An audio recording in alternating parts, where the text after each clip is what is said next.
दिल्ली के होटल ताज के बाहर काले रंग की एक चमचमाती कार आकर रुकती है। लेटेस्ट मॉडल की इस कार का दरवाज़ा खुलता है और उसमें से हाई हील्स और स्टाइलिश पार्टी वियर ड्रेस में साधना बाहर निकलती है। उसने बालों में गोल्डन कलरिंग की हुई है। डायमंड जड़े सुनहरे पर्स और गॉगल्स को संभालती साधना होटल के अंदर प्रवेश करती है। रिसेप्शन एरिया में ही उसकी सहेली निभा उसका इंतज़ार कर रही थी। साधना को गौर से देखते हुए उसने कहा, हाय साधना, न्यू हेयर स्टाइल, नाइस यार, तेरी तो ड्रेस भी नायाब है। अरे निभा, तुझे याद नहीं, पिछली दफ़ा जब पार्टी के बाद मैं तन्वी के साथ बाजार गई थी, वही यह ड्रेस मुझे पसंद आ गई थी। जानती है इसके किनारों पर गोल्ड का काम है। इस ड्रेस के फ्रंट पर भी सीक्वेंस, स्टोन्स, बीड्स और गोल्ड का काम किया हुआ है। गॉर्जियस यार, वैसे भी you are a golden women. Gold बहुत पसंद है ना तुझे? तेरी ज़्यादातर ड्रेस में गोल्ड का काम ज़रूर होता है। वैसे कितने की है यह ड्रेस? ज़्यादा की नहीं है यार, बस यही कोई 1 लाख रुपए की है। But I must say it's very comfortable. Feel ही नहीं हो रहा कि कुछ पहना भी है, कहकर साधना हंस पड़ी। फिर निभा की तरफ देखती हुई बोली, वैसे तुम्हारी ड्रेस भी बहुत प्रिटी है यार। इसी तरह बातें करती एक दूसरे का हाथ थामे दोनों आगे बढ़ गईं। साधना अपनी 20 से 25 क्लोज फ्रेंड्स के साथ शाम तक शानदार पार्टी का मज़ा लेती रही। पार्टी साधना की तरफ से ही थी। दरअसल साधना ने अपने बेटे अभिनव की 10वीं में बेहतरीन प्रदर्शन की खुशी में अपनी सहेलियों को दावत दी थी। दावत भी ऐसी वैसी नहीं थी। इस दावत में सर्व किए गए एक एक प्लेट की कीमत हज़ारों रुपए थी। दरअसल साधना एक अरबपति इंडस्ट्रियलिस्ट सुधाकर की पत्नी थी। देश विदेश में इनके खानदान के चर्चे थे। सुधाकर के पिता भी नामी इंडस्ट्रियलिस्ट थे और उन्हीं से विरासत में सुधाकर को यह साम्राज्य मिला था। वैसे सुधाकर के 2 बड़े भाई और हैं। समय के साथ भाइयों में मनमुटाव हुआ तो संपत्ति और कारोबार का बंटवारा कर दिया गया। सुधाकर ने बंटवारे में अपनी पसंद की इंडस्ट्री हासिल की और अब वह स्वतंत्र रूप से पूरे परिश्रम के साथ कारोबार बढ़ाने के प्रयासों में जुटा हुआ है। सलाहकारों और सहयोगियों का हुजूम हमेशा उसके साथ चलता था। इधर कुछ दिनों से सुधाकर कुछ परेशान रहने लगा था। साधना समझती थी कि इसकी वजह कारोबार में आ रही समस्याएं होंगी। सुधाकर कभी भी साधना से अपनी बिजनेस संबंधी समस्याएं शेयर नहीं करता था और साधना कभी उसके काम में कोई दखल देती भी नहीं थी। साधना ने सुधाकर से लव मैरिज की थी। दरअसल साधना एक मॉडल थी और राजस्थानी परिवार से जुड़ी थी। वहीं सुधाकर भी मूल रूप से राजस्थानी ही था। दोनों के ही परिवार वाले अब दिल्ली में बसे हुए थे। साधना का फैशन सेंस और स्टाइलिश लुक सुधाकर के मन में समा गया था। एक फैशन शो इवेंट के दौरान उसने साधना से अपने दिल की बात पूरे राजस्थानी अंदाज में कही और वहीं दोनों ने एक दूसरे को जीवन साथी के रूप में चुन लिया। वैसे सुधाकर के घर वालों ने साधना को सहजता से स्वीकार नहीं किया क्योंकि वे एक मॉडल को बहू बनाने के पक्ष में नहीं थे। मगर जब उन्होंने करीब से उसके मृदुल स्वभाव और परिपक्व सोच को परखा तो तुरंत तैयार हो गए। दोनों अपनी गृहस्थी में बहुत खुश थे। साधना के 2 बच्चे थे।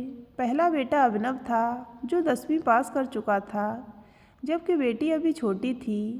साधना अपने पैशन को जिंदा रखना चाहती थी, मगर शादी के बाद अपनी जिम्मेदारियां देखते हुए उसने फैशन मॉडल के बजाय फैशन इन्फ्लुएंसर और फैशन मोटिवेटर के रूप में घर से ही काम करना शुरू किया था। पार्टी खत्म करके साधना ने अपनी सभी सहेलियों से विदा ली और अपने शानदार बंगले में कदम रखा तो यह देखकर दंग रह गई कि ड्राइंग रूम में बहुत से लोग मौजूद हैं। पति सामने मुंह लटकाए एक अपराधी की तरह खड़े हैं। घर के सभी नौकर चाकर भी एक कोने में दुबके हुए हैं।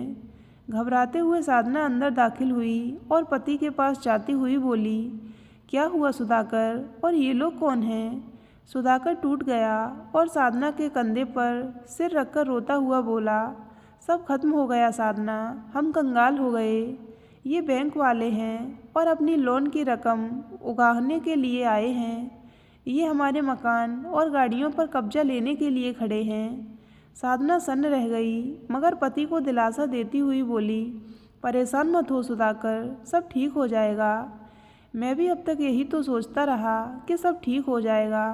एक के बाद एक बिजनेस डूबते रहे, मगर मैं लोन ले लेकर नए सपने बुनता रहा। तुम्हें भी कभी एहसास नहीं होने दिया कि आजकल हमारी कंपनियां नफ़ा देने के बजाय नुकसान दे रही हैं। मेरे बैंक लोन इतने ज़्यादा बढ़ गए हैं कि अब मैं सब कुछ गवा देने की हालत में पहुंच गया हूँ। बस मुझे एक साइन करना है और फिर यह बंगला गाड़ी, यह शानो शौकत सब कुछ खत्म हो जाएगा। तो क्या हुआ सुधाकर, अब हम एक सामान्य जीवन जी लेंगे। सालों शानो शौकत का अनुभव किया है तो कुछ समय साधारण जीवन का भी अनुभव होना चाहिए ना। और कौन जाने तुम बहुत जल्द ही सब कुछ वापस खड़ा कर लोगे। मुझे पूरा विश्वास है तुम पर। कर दो साइन सुधाकर, ज़्यादा मत सोचो। मन महसूस कर सुधाकर ने सब कुछ बैंक वालों को सौंप दिया और इस तरह एक झटके में अरबपति दंपत्ति का परिवार साधारण मध्यवर्गीय परिवार में तब्दील हो गया। सुधाकर और साधना ने तो फिर भी परिस्थितियों से समझौता कर लिया, मगर असल मुसीबत बच्चों की थी, जिन्होंने बचपन से एक लग्जीरियस लाइफ जी थी और अब अचानक आए इस बदलाव से वे हतप्रभ थे। बेटी पायल तो इस छोटे से नए घर में आकर फपक फपक कर रो पड़ी थी। बेटा अभिनव भी सामान्य नहीं रह पाया। वह अपने दोस्तों से कतराने लगा क्योंकि वे लोग उससे हजारों सवाल करने लगे थे।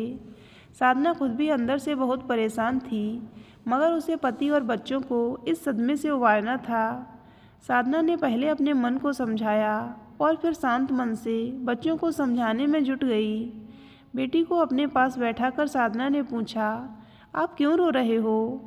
मम्मा, हम गरीब हो गए, अब हमें बहुत कठिन दिन गुजारने होंगे ना। हम अपने मन का कुछ नहीं कर पाएंगे। ऐसा क्यों कह रही हो मेरी बच्ची? अमीरी गरीबी तो ज़िंदगी में लगी ही रहती है। यह ज़िंदगी का एक हिस्सा है, एक फेज की तरह है, बिल्कुल वैसे ही जैसे रोज़ सुबह होती है, शाम होती है और फिर रात हो जाती है। अगला दिन आता है और फिर से सुबह हो जाती है। यह सब तो चलता रहता है। अब देखो ना, कभी ठंड, कभी गर्मी और कभी बारिश। मौसम बदलते रहते हैं ना। जानते हो, गर्मी के बाद बारिश ना आए तो फसलें सूख जाएंगी और हमें खाने की चीज़ें नहीं मिलेंगी। इसी तरह ज़िंदगी भी रंग बदलती है। पर मम्मा, यह फेज अच्छा नहीं है ना। किसने कहा बेटे, हर फेज अच्छा होता है, हमें कुछ सिखा कर ही जाता है। कोशिश करो तो ज़िंदगी के इस फेज से बहुत कुछ सीख सकते हो। वह क्या मम्मा? देखो बेटे, जीवन में कठिनाइयाँ आती हैं, तभी इंसान उससे लड़ना सीखता है, मजबूत बनता है। जो लोग हमेशा अमीरी में जीते हैं, उनके अंदर कठिन परिस्थितियों से निपटने की ताकत नहीं आ पाती। अमीर बच्चों को सब कुछ आसानी से मिल जाता है, इसलिए उनके अंदर प्रतिस्पर्धा की भावना नहीं आती। मगर साधारण लोग सब कुछ अपनी मेहनत के बल पर हासिल करते हैं। इसी में असली खुशी है। पायल माँ को देखती रही। वह कोशिश कर रही थी कि माँ के तर्कों को मान ले, मगर बच्ची के मन में अंदर कुछ टूट गया था। अभिनव भी काफ़ी गुमसुम रहने लगा था। वक्त इसी तरह गुजरता रहा। बच्चे अभी भी इस नई ज़िंदगी में सामान्य नहीं थे। एक दिन बेटा जब स्कूल से वापस लौटा तो साधना हैरान रह गई। उसके कपड़े कई जगह से फटे हुए थे, बाल बिखरे थे और कई जगह चोट भी लगी थी। उसके साथ आए लड़के ने बताया कि स्कूल में दूसरे लड़कों से मारपीट की वजह से यह हालत हुई है। उस लड़के के जाने के बाद साधना ने जल्दी जल्दी पहले तो बेटे को नहलाया और फिर उसकी मरहम पट्टी की। सिर पर ठंडे पानी की फुहारें पड़ीं तो अभिनव थोड़ा सामान्य हुआ। अब बेटे को पास बैठा कर और उसकी आंखों में देखते हुए साधना ने पूछा, यह सब क्या है अभी? अपने दोस्तों से लड़ने की वजह क्या थी? ऐसा क्या हो गया जो तुमने मारपीट की? अभिनव अचानक रोता हुआ उसकी गोद में सिर रखकर लेट गया और बोला, माँ, स्कूल का एक लड़का पापा को कंगाल और दिवालिया कह रहा था। उसने मुझे कंगला का बेटा कहा। इसी बात पर मुझे गुस्सा आ गया। मैं सह नहीं सका और उस पर टूट पड़ा। बेटे, ऐसा क्या गलत कह दिया उसने? और यदि गलत कहा भी तो तुम्हें क्या फ़र्क पड़ता है, जबकि बात ही गलत है। देखो बेटा, तुम्हारे पापा दिवालिया हुए हैं, उनकी संपत्ति जब्त कर ली गई है। इसकी खबर न्यूज़ चैनल और अखबारों में भी आई है। ऐसे में संभव है कि उस लड़के के घर में भी इस बात पर चर्चा हुई होगी। वह लड़का किसी बात पर तुमसे नाराज़ होगा इसलिए उसने तुम्हें उकसाने के लिए इस बात को गलत तरीके से कहा और तुम सचमुच भड़क उठे। तुमने उसकी योजना को सफल बना दिया। यह रवैया सही नहीं है बेटे। खुद को कमज़ोर नहीं, मजबूत बनाओ। कोई कुछ भी कहे, तुम्हें फ़र्क नहीं पड़ना चाहिए।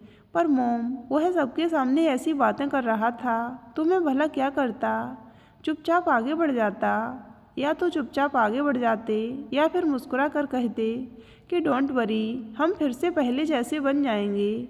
यह सुनकर अभिनव को हंसी आ गई। वह माँ के हाथ चूमता हुआ बोला, मॉम यू आर ग्रेट। कहाँ से लाते हो आप इतना पेशेंस? साधना ने हंसकर कहा, यह पेशेंस अब तुम्हें भी अपने अंदर पैदा करना है बेटे, तभी तुम जिंदगी की हर जंग जीत सकोगे। ओके मॉम, मैं ऐसा करके दिखाऊंगा। बेटे का माथा प्यार से सहलाते हुए साधना एक खुशनुमा भविष्य की उम्मीद में खो गई। 2-3 साल इसी तरह बीत गए। साधना अपने बच्चों को कम में जीने का प्रशिक्षण देती रहती। जब बेटा दोस्तों को पार्टी देने की बात कर रुपए मांगता तो वह अपने दोस्तों को घर पर बुला लेने की बात करती और अपने हाथों का बना खाना खिलाती। जब वह जिम ज्वाइन करने की बात करता तो साधना उसे घर पर ही योगा और व्यायाम करके फिट रहने के उपाय समझाती। उसे बेवजह के स्कूल टूर या फंक्शन में शामिल होने के बजाय उस समय का उपयोग पढ़ाई करने और भविष्य संवारने में लगाने को कहती। वह अपनी बिटिया को भी पैसे बर्बाद करने के बजाय बचत करने के तरीके समझाती। उस दिन साधना की बेटी पायल का बर्थडे था। साधना के कहने पर पायल इस बार अपनी बर्थडे पार्टी साधारण तरीके से मनाने की बात तो मान गई, मगर एक खूबसूरत नई ड्रेस के लिए अड़ गई। साधना ने उसका मन रखने के लिए ड्रेस खरीद दी। 3-4 दिन बाद ही पायल फिर से एक नई ड्रेस के लिए मिन्नतें करने लगी। मगर क्यों? अभी तो लाई थी मैं नई ड्रेस। साधना ने पूछा तो वह बोली, मम्मा मेरी बेस्ट फ्रेंड का बर्थडे है, उसके बर्थडे पर मैं अपनी बर्थडे वाली ड्रेस रिपीट कैसे करूं? इसके अलावा कोई नई ड्रेस भी नहीं है मेरे पास। ओके बेटा, परेशान मत हो, आप शाम को स्कूल से आओगे, तब तक आपकी नई ड्रेस आ चुकी होगी। थैंक यू मम्मा, कहकर पायल हंसती मुस्कुराती चली गई। पायल के जाने के बाद साधना सोचने लगी कि बेटी के लिए एक नई पार्टी वियर ड्रेस का इंतज़ाम कैसे किया जाए। तभी उसके दिमाग में एक आइडिया आया। उसने बेटी की एक पुरानी ड्रेस निकाली और उस पर अपने फैशन डिजाइनर दिमाग का इस्तेमाल करते हुए सितारे, स्टोन्स, बीड्स और नेट आदि का काम कर और स्टाइलिश कटिंग देकर उस ड्रेस को एक खूबसूरत पार्टी वियर ड्रेस बना दिया। शाम को जब पायल लौटी तो मम्मी के हाथों में प्यारी सी ड्रेस देखी तो उसकी खुशी का ठिकाना नहीं रहा। रात में जब साधना ने सुधाकर को सारी बात बताई तो साधना का हाथ पकड़कर वह बोला, मैं हमेशा कहता था ना कि you are a golden women. आज तुमने यह साबित कर दिया। तुम्हारे golden coloured hair, golden dress, golden accessories ही तुम्हें गोल्डन नहीं बनाते, बल्कि तुम्हारा दिल भी गोल्डन है। सच सोने का दिल रखती हो तुम। मेरी ज़िंदगी में इतनी तकलीफ़ें आईं, मगर तुमने अपनी समझदारी और धैर्य से न केवल मुझे हिम्मत दी, बल्कि बच्चों को भी हर हाल में खुश होकर जीना सिखा दिया। थैंक्स साधना। साधना ने मुस्कुराते हुए कहा, मैं तुम्हारी जीवन साथी हूँ। सुख हो या दुख हो, संपन्नता हो या परेशानी, मुझे तुम्हारे साथ हौसला बनकर चलना है। मैं न खुद टूटूंगी और न तुम्हें टूटने दूंगी। सुधाकर के चेहरे पर मुस्कान और आंखों में प्यार झलक उठा था। तो दोस्तों, अगर आपको ये कहानी अच्छी लगी हो तो वीडियो को लाइक करें और ऐसी ही अन्य कहानियाँ सुनने के लिए हमारे चैनल को सब्सक्राइब अवश्य करें।